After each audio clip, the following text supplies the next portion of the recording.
Basketball game. Purdue's where they're at for a reason. They're good. And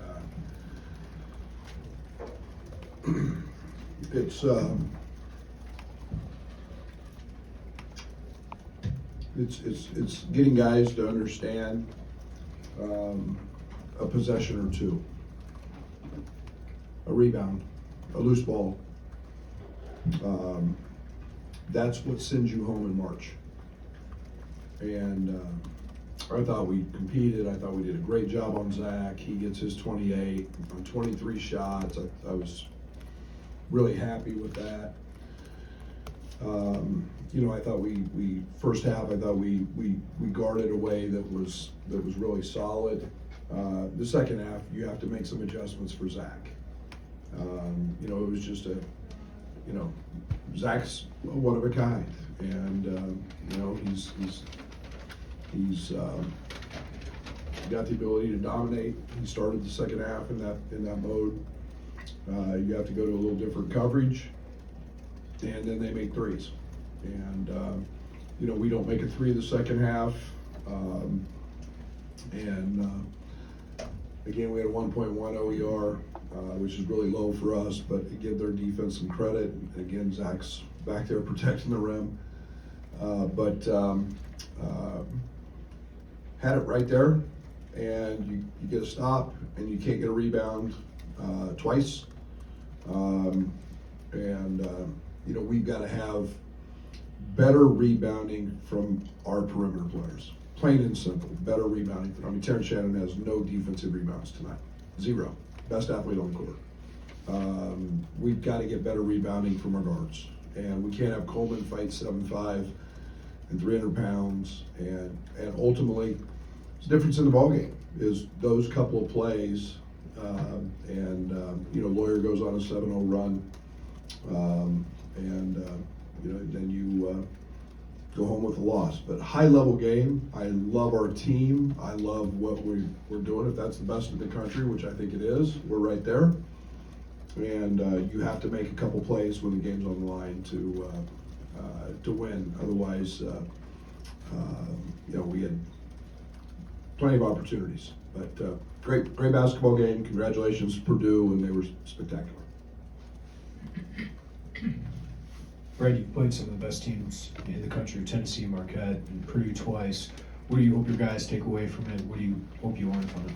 Yeah, just what I said, little plays. It's a little plays.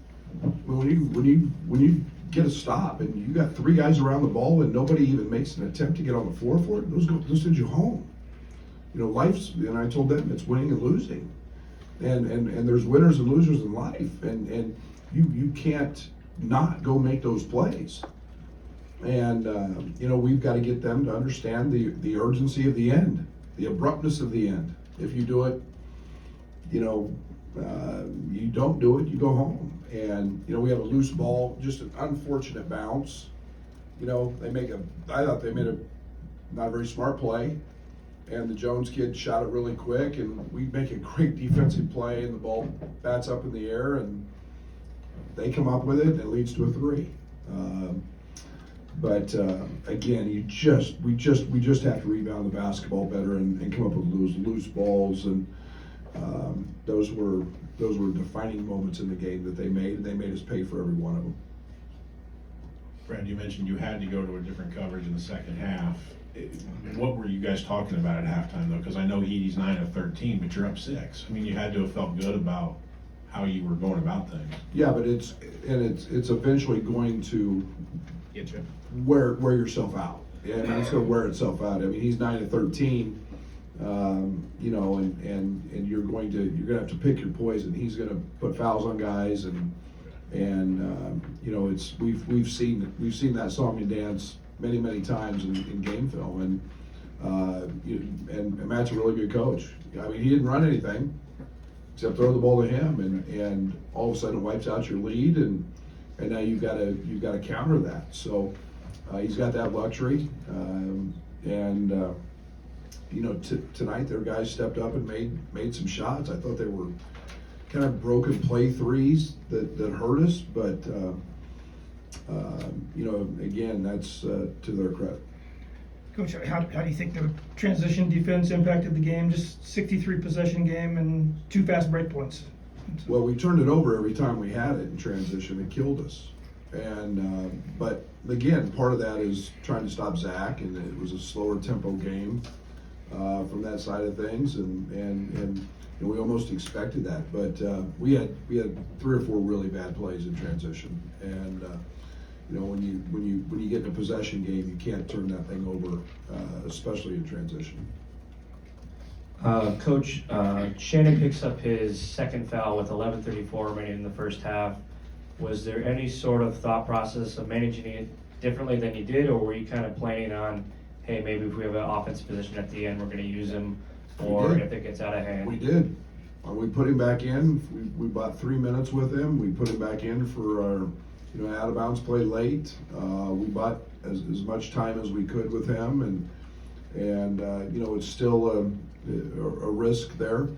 But you know, he played out of rhythm tonight, and you know, partly because of that. But again, that's I thought we handled this situation pretty well in the first half.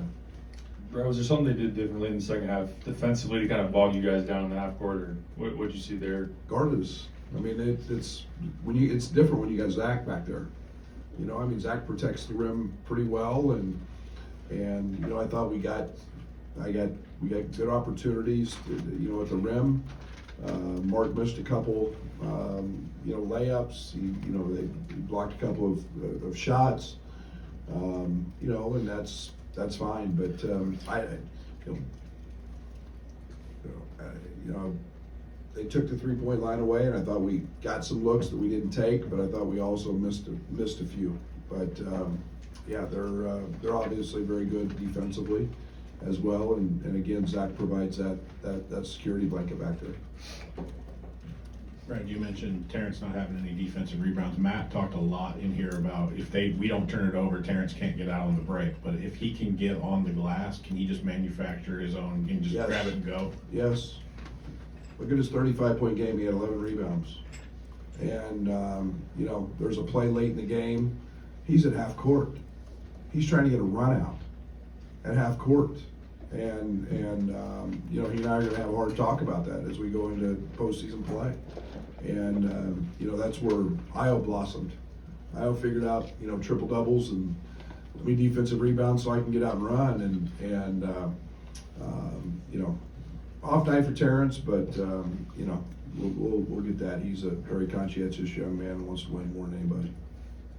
Coach in the back, obviously it was senior night, you have 7 seniors. What have they meant to you guys this year and just the 4 years that they've been here? Well, senior night is about accomplishing a lot. It's about accomplishment, and it's not about a win-loss in this game. It's about the relationships that you develop. It's about the lifetime friends. It's about the successes in the academic classroom. It's about you know, the accountability and responsibility you develop, and you know, they all come here as young boys and they leave as men. And whether it's 1 year, you know, I hope that everybody's learned a lot from here. You know, we talk a lot about winning and losing, but I think that's life, and I think that the accountability piece is about life. And so you know, we got a great group of managers. We had just an incredible group of guys. This is as much fun coaching a basketball team as I've had in my time here because of who they are as people.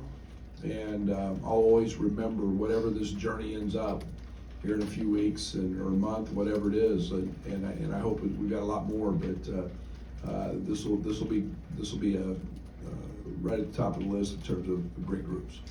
But how do you balance? I mean, you've been right there, right, with all these teams, and you talked about the loose balls and the rebound. Like, how do you balance the reality that you're a good team, but as Coleman mentioned, maybe like 2-minute stretches of just kind of letting some of those big wins slip away? It's not 2 minutes. It's 2 or 3 possessions, and that's the discipline that comes from doing your job every single time, doing your job, and not taking a possession off. Going home is about a possession or two. In this thing, and I mean, yeah, I mean, we're up 8 at Tennessee. I think we've been down triple or double digits against 3 teams, and one of them's Valpo. And we're right there. And, but again, you got to make Purdue credit. I mean, you can't guard it any better than we did, and yet you have to have be tough enough and gritty enough and nasty enough and mean enough to come up with that rebound. It has to be yours. Can't be Mason Gillis. You can't make a play with 7 seconds on the shot clock and foul off the ball when they're at half court.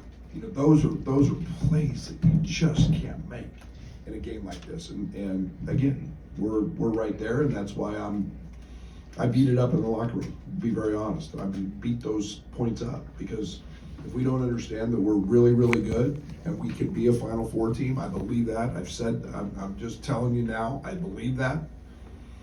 But you got to make those plays. You have to make those plays. And you can put that in bold italics on every newspaper, on every damn chat line that I'd never read, and I don't care. Make big plays to stay alive. Coach, I know you don't like fouling. You call it a defensive mistake. Generally, did you get what you're looking for out of Amani Hansberry in his short stint there? Yeah. One, you want to make him work. Amani's really, really strong. And then you've got to get to a point where, realistically, he's not a great free throw shooter. So if you get 1 point out of the possession, so we had to get them into the bonus a little bit. We had to work to try to get them closer to shooting free throws. So if we needed it, we didn't have to burn time late.